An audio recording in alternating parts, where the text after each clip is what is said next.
In the 618 model, what would happen is that at the time of sentencing, the court would have probation as part of their sentencing report, do a full assessment of the individual's needs, reducing a lot of the duplication that happens now. Many times that report already gets prepared by probation, and then we start the process all over again in the reception center. In a 618 model, we would take that report. It would be the document that would determine what kinds of services would be provided in the institution, and bypassing a lot of the wait that occurs in the reception center.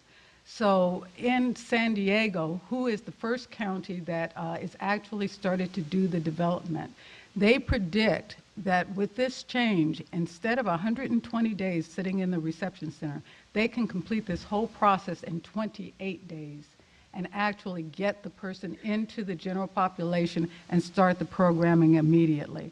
So that is the beauty of that particular model. We started with San Diego first because this was new for us. We'd never transferred the responsibility for assessment to a local before. And we wanted to make sure that not only was the county ready, and San Diego was way ahead of the game. Their reentry roundtable had been meeting for 2 years. And so they were really primed and ready to do this. And so it meant that CDCR had to get primed and ready to do this. And I was very pleased to see the level of cooperation coming from our parole offices, also from the institution, our classification.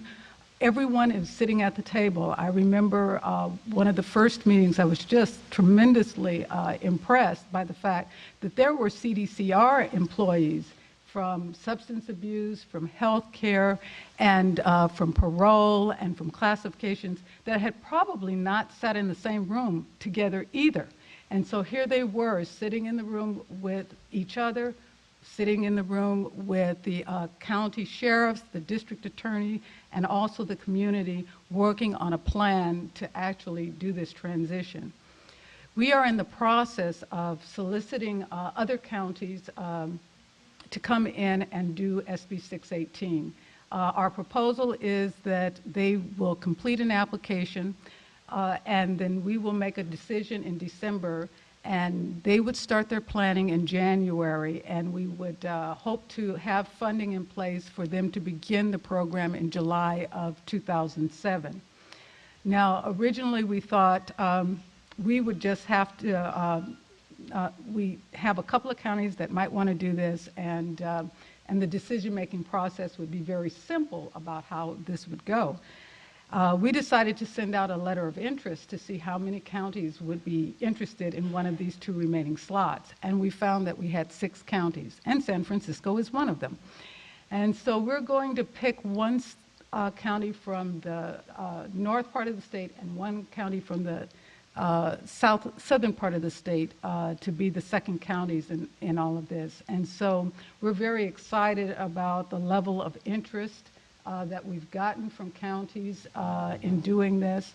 Over and above 618, I'm very excited that we have counties that are just generally interested in working with us around reentry. They may not necessarily want to take over the front-end assessment responsibilities that we handle now, but they do want to have a partnership with us. And there is one other initiative that I wanted to just briefly mention that I'm pretty excited about, and that's the Federal Prisoners Reentry Initiative.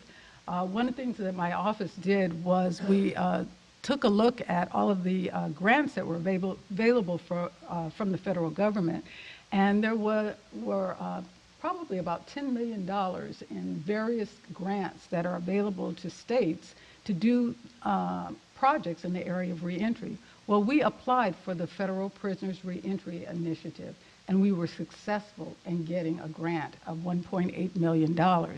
And the wonderful thing about that is we have 4 local grantees that got funding from the Department of Labor to do reentry. And their grant is used to provide all of the services associated with reentry.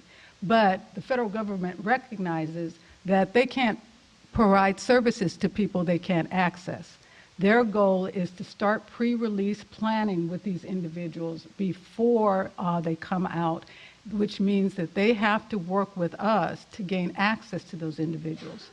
The federal government recognized that that may take a little bit of doing on the state's part, so they made the grants available to the states to do things to help, in fact, make that connection and make that linkage between the community-based organizations that are providing services and the institutions. So we're looking at what kind of staffing do we need to have social work staffing within the institutions in pre-release to build that bridge and build that connection to the community. So I'm very excited about our opportunity to do that. And we have 4 sites. One is in San Diego, one is in Fresno, one is in Sacramento, and the 4th is in Oakland. And I mentioned earlier that we were setting up the community partnership managers in the institutions. We're trying to set them up in institutions that will be fairly closely linked to those community-based organizations that are participating in the federal grant.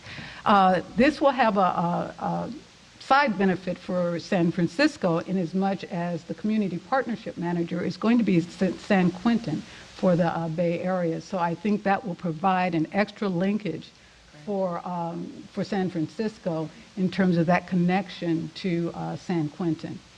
Thank you, Dale, very much. Appreciate it.